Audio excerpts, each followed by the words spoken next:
Brad Errico, we have since learned that one of these shooting victims is the sister of the man who this funeral was being held for. That information coming from a community leader. Others who tell CBS 2 their reasoning on why this gang-related shooting should have never happened. Shots fired one after the other outside a funeral home in Auburn Gresham.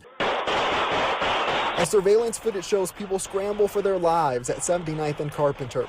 The incident last night during services for a shooting victim killed in a separate drive-by shooting last week. The same type of terror here, leaving 10 women and 5 men injured.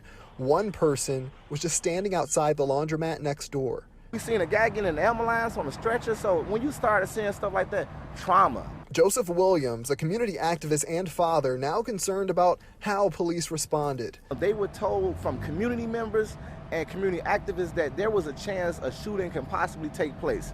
At the front of that effort, Tamar Manessa, founder of Mothers and Men Against Senseless Killings. And all week, I tried to talk to anybody that would listen. She says for a week she called CPD and even the state's attorney's office. Because I wanted to do whatever I could to prevent this. The name of the game is preventing loss of life. It's preventing people from dying, because death begets more death. You don't want retaliation. Today, CPD's top cop defending police response, saying a plan was in place. A squad car presence, there were 2, not 1, and there was a full tactical team in the area.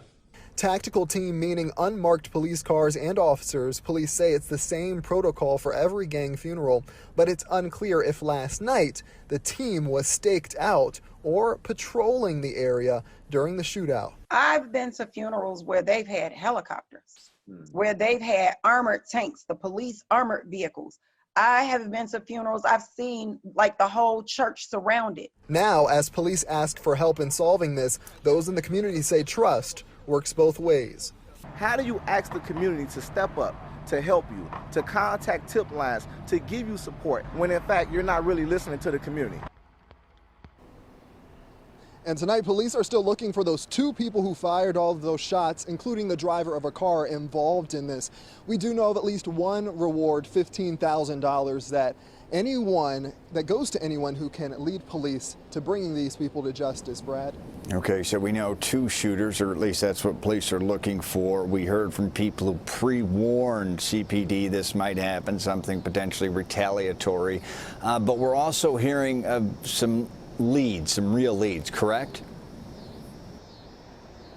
Yeah, Brad, that's right. The mayor this afternoon at a press conference earlier before urging the public to come forward. This afternoon, though, saying that there have been strong leads that have been coming in, she says, from people who are fed up in the community. But is it enough? That community activist I talked to, that father again, saying that there are many more people in other crimes, including this one, that could come forward. They just do not feel safe. He claims that more resources need to go toward witness protection and wanting some of the money to come out of CPD's budget to make that all happen. Brad?